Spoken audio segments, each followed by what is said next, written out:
welcome to LexGo Eat, the Herald Leaders podcast about eating and drinking in the bluegrass. I'm Janet Patton, and I cover food and bourbon and craft beer. I'm Cheryl Truman. I cover business and features. And I'm Sally Shear, and I'm the lifestyles and business editor.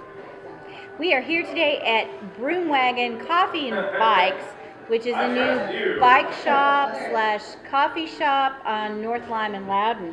And we're going to be talking with co-owner Adam Dry about this place and what they serve. Just been open for 3 weeks, I think know, they said. it's really pretty cool. So And brand new. it is hopping. I'm here with Adam Dry, who's one of the co-owners of Broomwagon Coffee and Bikes. So how long have you guys been open? 3 weeks. How's it been going so far? It's been going great. Busy. Non-stop, steady, always somebody in here. More coffee or bikes? It's a good balance of both. Yeah. Good balance of both. So tell us about your menu here. We got a rotating special every week, but we have some standards. We have a peanut butter banana Nutella sandwich called the Griff, named after Griffin Van Meter, the neighborhood developer. We have grilled cheese. Everyone's raving about our grilled cheese. Yeah, that looks really good to me with the lemon zest and local sourdough. And feta. I might have to come get one of those. It's pretty good. And we got a breakfast wrap. It's our standard. But this week we have smoked pork tacos. All right. And coming up we're going to have a really nice special Reuben from Marksberry Farms. Local meat. Kimchi, it's a kimchi Reuben too. It's not a standard Reuben. Wow, that's we got different. a guy who's in here every day. He makes his own fermented Kimchi. slaws and stuff. What's the idea behind this shop? What drove you guys to create this? Making a bike shop that was comfortable and inviting, welcoming to the neighborhood, and also the economics of a bike shop don't really work out in the winter, and so we were looking at other viable things to pair it with, and the coffee shop was just the perfect fit. It all came together. So I could see this place being a little bit of a community hub. It is already in the winter, Especially when we get the courtyard done. Oh, wow. I mean, we're getting tons of people meeting here and just hanging out all day. And Tell us about the name, Broomwagon. What does that mean? Okay, so in the bike races in Europe, there's always a van that follows the race. It's called the Broomwagon, and it has like actual brooms on it because the French do silly, funny things like that. But the purpose of it is to sweep up all the bicyclists who either get hurt, they wreck their bikes, and their bikes can't go any further, or they just are too winded to make it to the end of the race.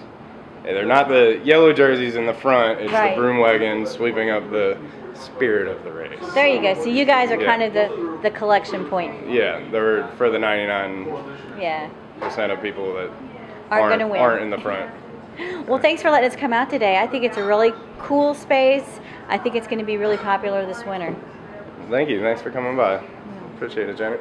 There are a ton of things going on this week, including the Kentucky State Barbecue Festival in Danville. Right, Cheryl?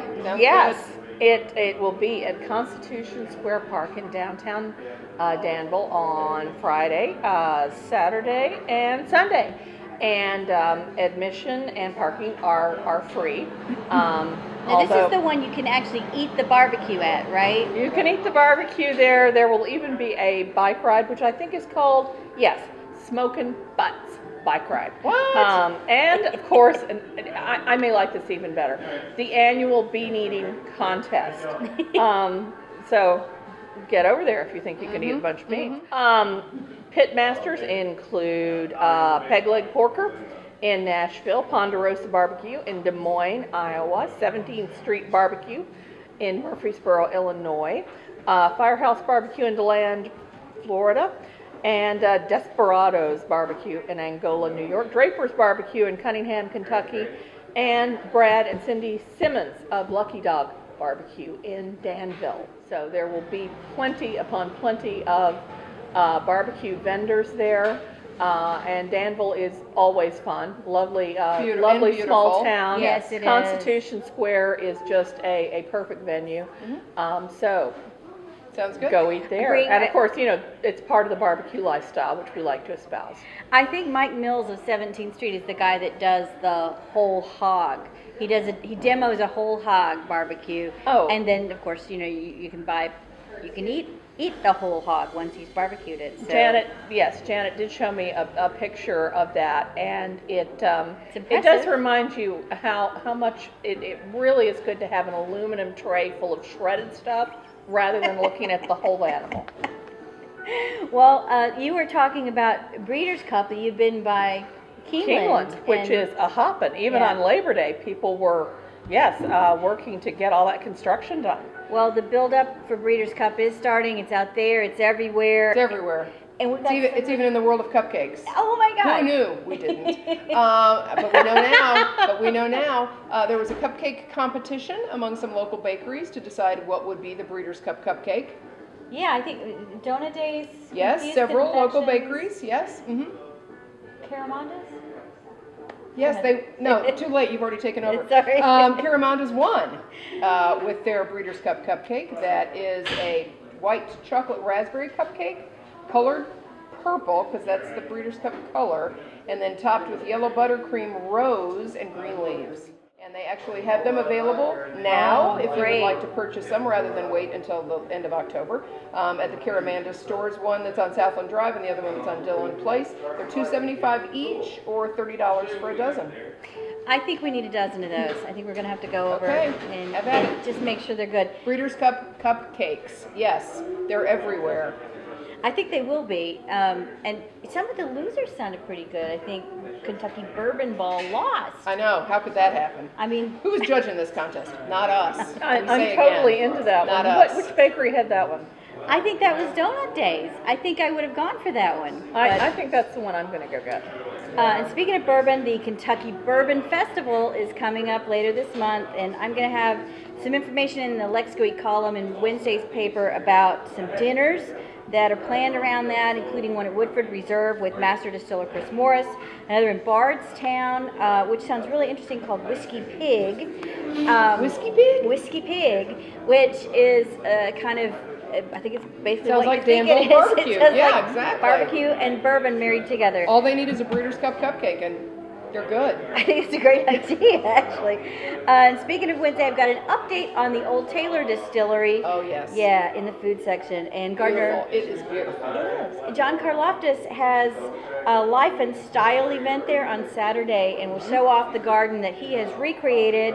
Distiller Marianne Barnes is going to serve some gin. Flavored gin. Yeah. Think about it. And he helped her Interesting. pick out all the botanicals. Yes. From actually the garden that And they if you planted. go on Kentucky.com, we have some before and after photos of what it looked like when they decided they might be interested in the venture of renovating this place and what it looks like now. And it is literally night and day, I would say, wouldn't you? Yeah. It's amazing, the work that's been done.